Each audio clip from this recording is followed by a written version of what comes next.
Hi friends, this is Sai representing the team members Sai Anand, Shravya and Ramchandra. Today we came up with an idea which is no parking alert. We know that people park in an area which is no parking zone. Here comes the problem.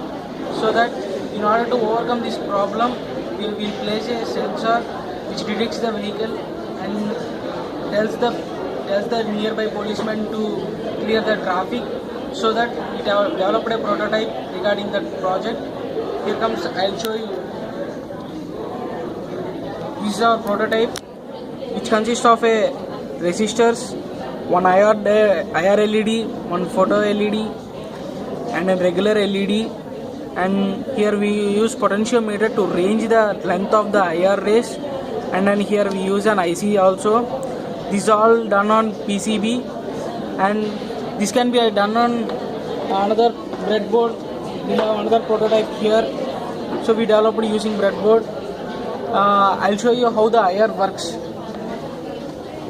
Here, whenever the IR rays are transmitted, it will be impact with a point where the object, so then they will be reflected at the same angle, so that they will reach a photodiode, place it near to it, so that whenever the photodiode detects the IR rays, the LED, the regular LED which we used in the circuit will glow, so that it indicates that there is an object.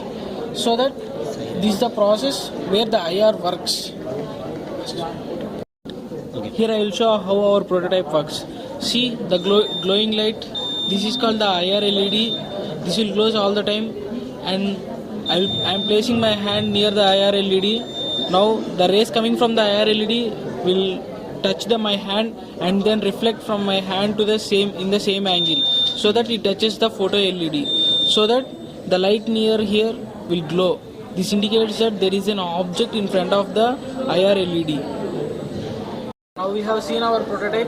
This can be further extended by using larger chip and larger power supply, so that it can be used to buzz an alarm, and we can also set the timer, so that whenever a car is placed over the sensor, so that it takes for more than a minute, so that after 1 minute the alarm buzzes.